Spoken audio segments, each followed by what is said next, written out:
Hi, this is Courtney from Ruby Red Farm. Today I'm going to take you through a tour of our 3 different chicken coops and explain the purposes of each of them.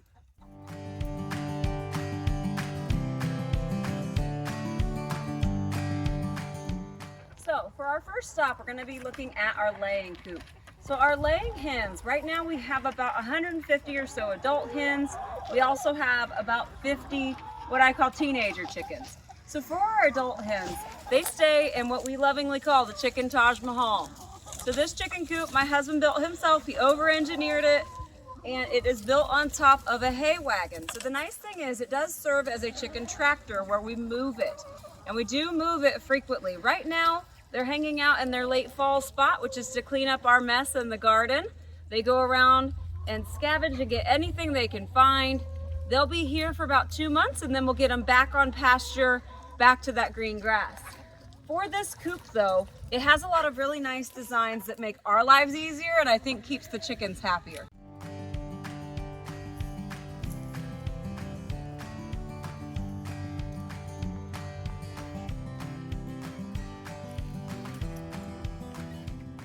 One of the best features on this coop is our nesting boxes. So we have 14 different boxes with a total of 5 doors that we can get to. They all open with just a simple latch, and we can get to the eggs pretty easily. We actually end up using hay as our bedding for a couple of different reasons. One is because we have it. We have a 10-acre farm here, and we do bale a lot of the hay ourselves and with our brother-in-law.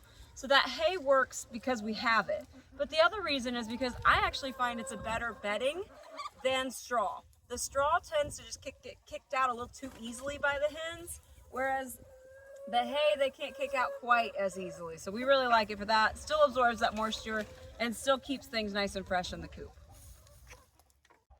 Inside the coop, we have a really nice system of roosting bars that all of our hens, when we peek in here at night, they're nicely nestled in all along here. Our bars are designed to bend and collapse out of place so that we can come in, clean it out when we need to. With that in mind, we actually don't clean our coop out all that often, and there's a specific reason. We clean it out about once a month throughout the summer, just for necessity's sake because of the smell. However, in the winter, we actually use a deep bedding method.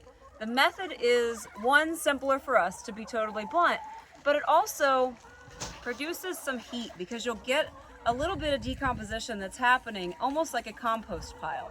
They don't ever seem to mind. We put fresh hay on top, and the girls are happy no matter what we do, to be honest.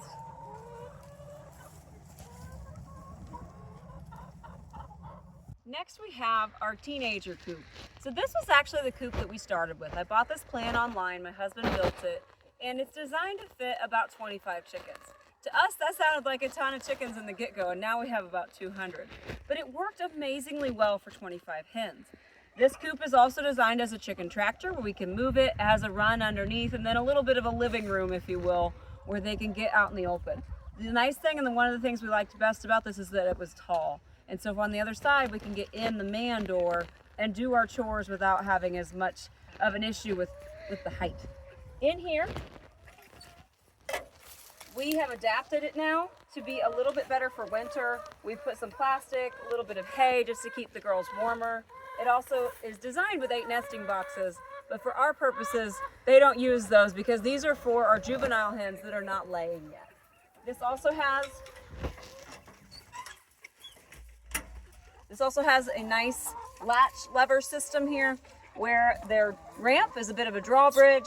I can pull on this, pulls the drawbridge up to keep them protected at night, and I can latch it off to the side. It is very much homemade, but it still works for us.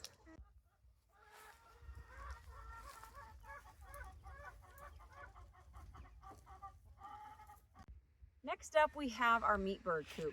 So this again is designed as a chicken tractor. We can move it along. We try to move it once a day until we get the netting out. So up until now, these birds have not been big enough to bring out in the open. Now that they're large enough, these guys are about 5 or 6 weeks old. We've brought out the netting so they have a little bit more pasture access. Right now they're mostly sunning because it's a little chilly today. And that's why you see the tarp. This is the latest that we've ever raised meat chickens. And so this time of year obviously gets much colder here in Indiana. We do have to implement a heat lamp. Meat birds just don't feather out the way that hens do, and they don't really have the mechanisms to stay warm that hens do. And so that's where human intervention has to happen a little bit more with these guys this late in the season.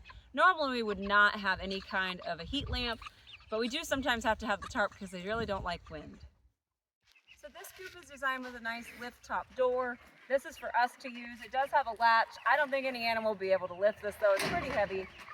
We use this for accessing the feed areas, filling waters, for example. This here was an old attempt at an automatic watering system. It didn't work. Easier just to leave it in place. There is a secondary door on here. This is the one that the birds use. Once we have their netting up, we let them out in the morning and we put them up in the evening. Really though, this coop has worked very well for us. We've raised up to 100 birds in here. In the heat of the summer where we can let them out, that's plenty of space. Overall though, I would say this one's probably better of a design for more like 50 to 60 birds. But again, we've been able to raise up to 100 with really good results.